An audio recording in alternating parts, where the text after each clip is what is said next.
Bismillah ar-Rahman ar-Rahim. Assalamu alaikum. Thank you for inviting me as your chief guest. Thank you, General Saab, for allowing us the opportunity to share our views, our perspective today. Ladies and gentlemen, fellow Pakistanis at home and abroad, and friends of peace who watch us from across continents. When my grandfather, Shaheed Zulfikar Ali Bhutto, stood before the world, he spoke with the moral authority of a young republic, unwilling to be dictated by the powerful and the cynical. He told the mighty that history stands with those who dare, not those who drift. Today, in his spirit, I rise to remind the world that Pakistan is not drifting through the storm of global terrorism. We are steering the prow, often alone through waves that would have capsized many a larger vessel. We did not invite this carnage. Yet when terror's black banners crossed our frontiers from the peaks of the mountains to the bazaars of Quetta, we chose not to flinch. We chose to resist. In the grim arithmetic of the last 2.5 decades, Pakistan has buried 92,000 sons and daughters, soldiers and civilians alike. Our economy has forfeited more than $150 billion in lost growth, shattered infrastructure, and displaced livelihoods. And we still fight, because the alternative is to surrender, and surrender is not a word in the Pakistani dictionary. Just the year gone by, 2024, was our deadliest year in a decade. At least 685 of our service members embraced martyrdom in 444 separate attacks. 1,612 Pakistanis, teachers, traders, traffic wardens never came home. These are not mere statistics. They are vacant chairs at breakfast tables, yet each tragedy steals our resolve. Because every falling comrade plants a flag that drives deeper into the soil the extremists covet but will never own. Let us be clear. Any so-called Shura may issue threats in Pashto, but its digital propaganda is subtitled in every language of discontent.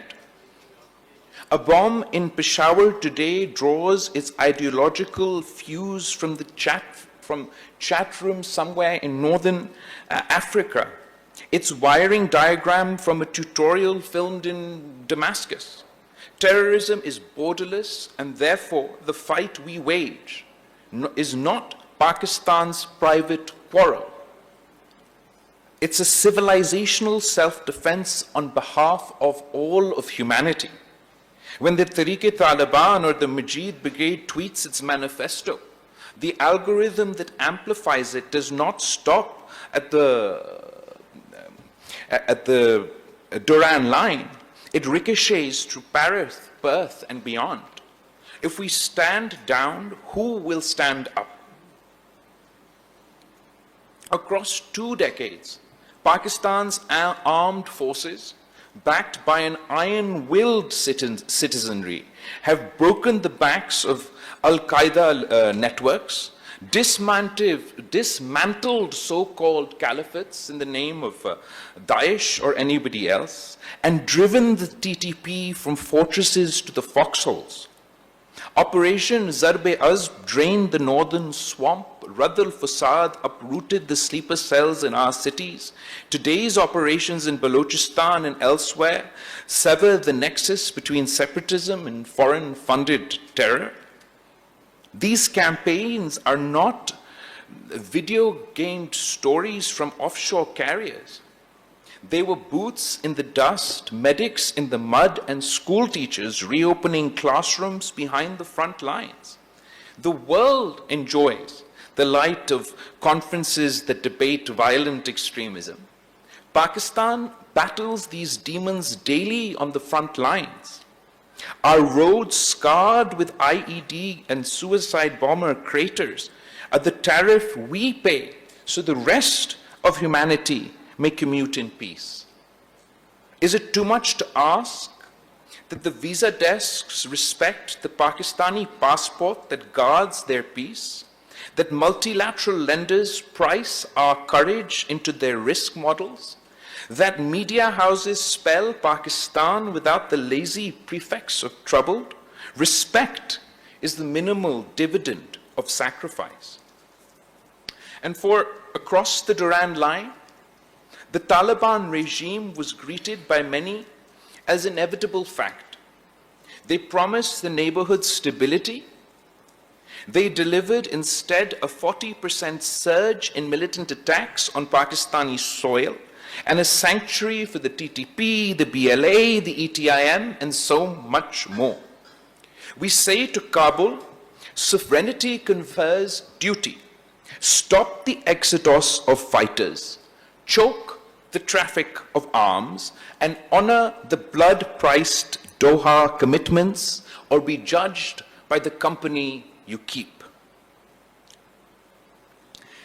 I would like to propose some points for Pakistan and the conscientious world.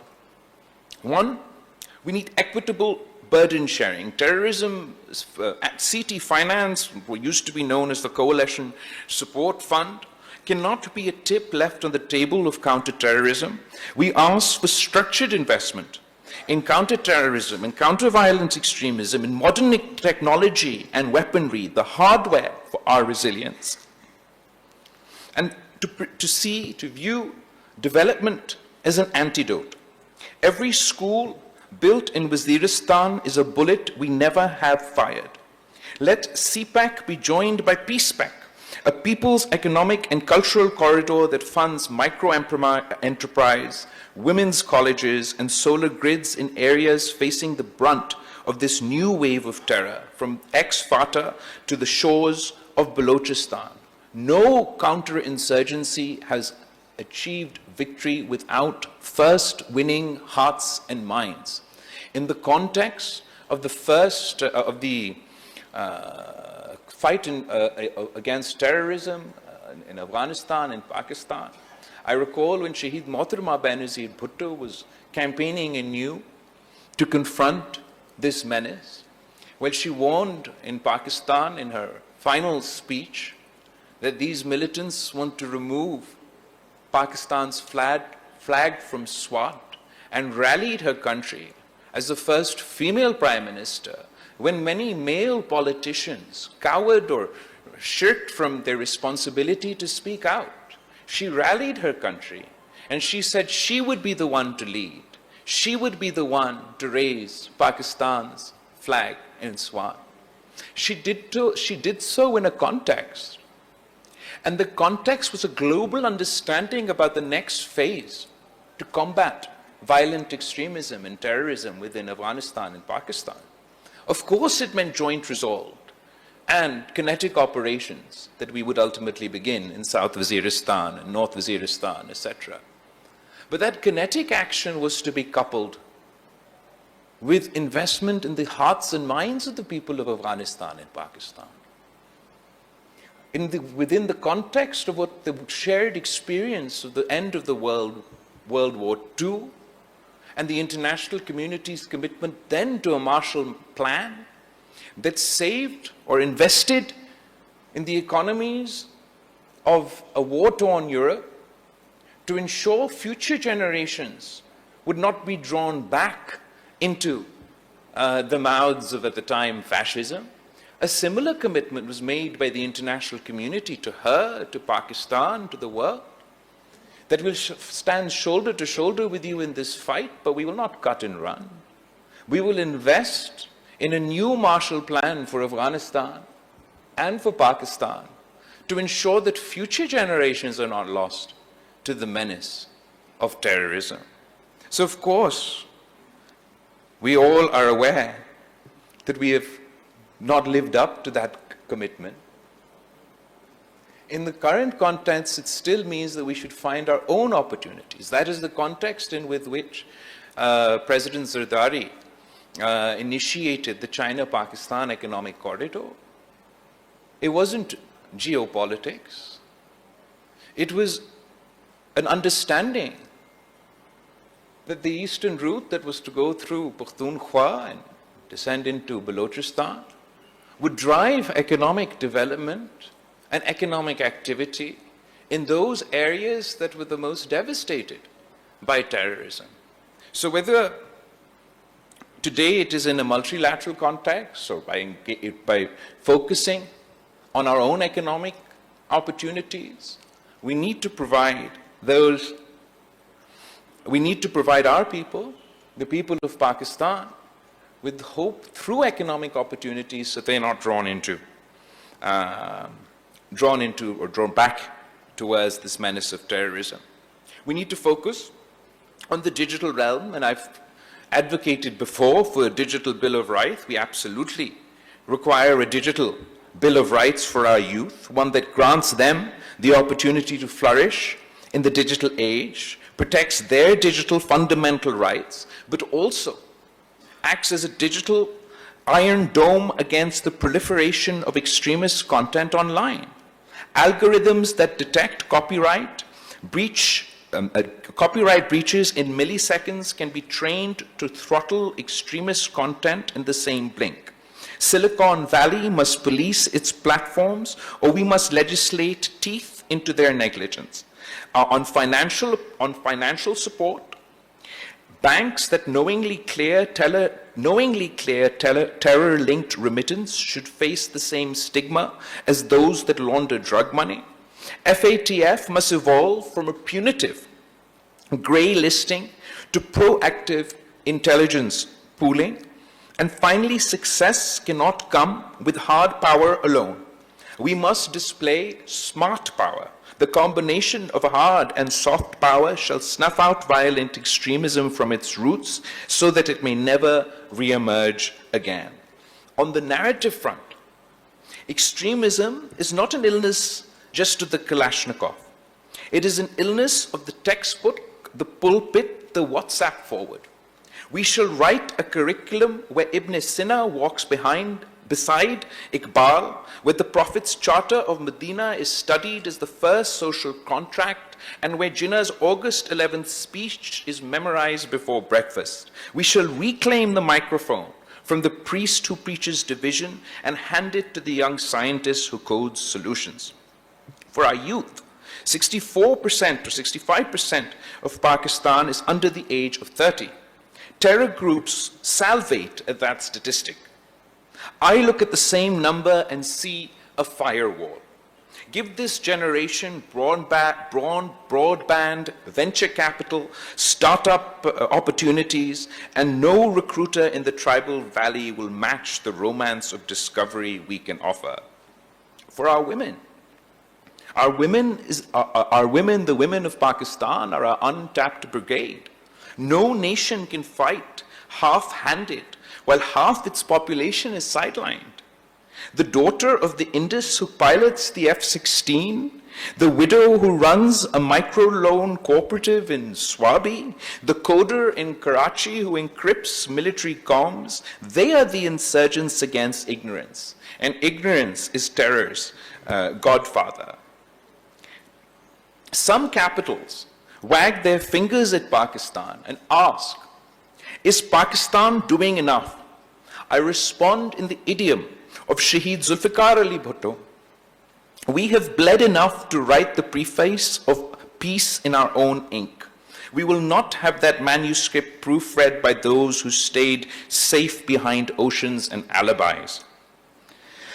And a message, a word to the merchants of hate within, to those who romanticize the terror culture from drawing rooms and YouTube channels.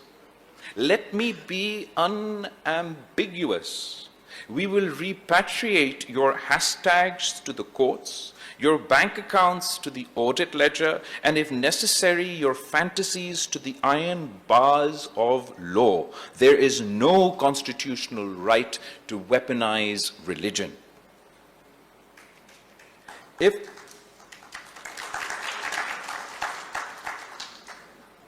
If the world demands that Pakistan outlaw militias, which we are doing and have done, it must also demand that every people live free of collective punishment. Selective outrage is the oxygen of extremist recruiters.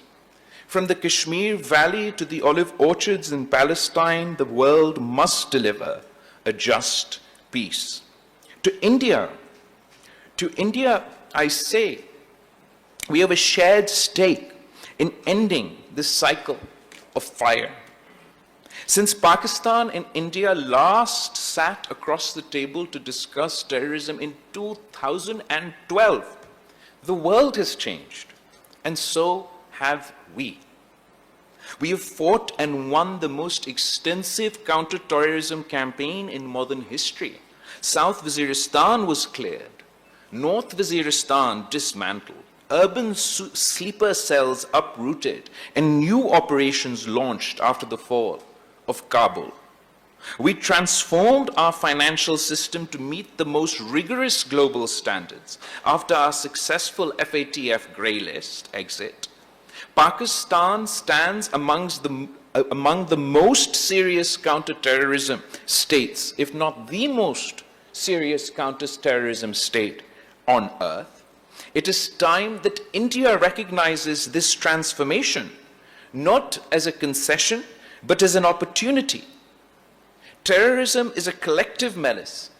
No border fence, no nationalist rhetoric, no regional hegemony can shield one nation from a fire it may have helped light on the other side. If infrastructure, safe haven, or subsidy is extended to groups like the BLA or the TTP, that same network may one day irrigate militancy that threatens India itself. Fire does not distinguish between the arsonist and the architect. We all learned this the hard way after 9/11, and it's time India does so as well. Terrorism has no nationality, no religion, no caste, no creed. It respects no border and abides by no law. I offer from this floor a clear proposition. Pakistan is ready to forge a historic, phenomenal partnership with India to jointly combat terror, not as adversaries playing a zero-sum game, but as neighbors who share a moral and civilizational obligation to protect over 1 billion souls from the plague of extremism. All it requires is for India's leadership to step down from the high horse that is galloping its republic towards the abyss. Pursue peace with Pakistan. Sit with us. Talk to us. Let us resolve Kashmir in accordance with the aspirations of its people. Let us end the weaponization of water and build instead a peace as mighty as the Himalayas. Let us return to our shared traditions grounded not in hatred, but in the ancient soil of the Indus Valley civilization. It is not weakness to extend a hand, it is wisdom. And to the world, I would like to extend an invitation. Come train with us. Come learn from Pakistan. Learn from our armed forces. Learn from our special forces. Learn from our police force. We have waged the most extensive counter-terrorism, counter-violent extremism battle from generation to generation. Study our counter-terrorism authority dataset. Few databases are richer. Come walk a rebuilt Pakistan in the aftermath of terror. Few places tell a more vivid, before and after. Let's partner and let's let partnership replace perception.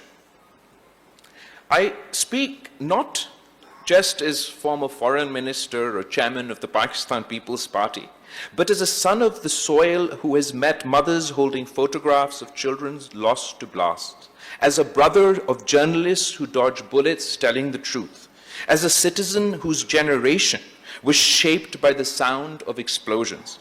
I pledge that Pakistan will pursue every cell, choke every pipeline, and confront every narrative that seeks to turn our cradle of civilization into a cemetery for hope.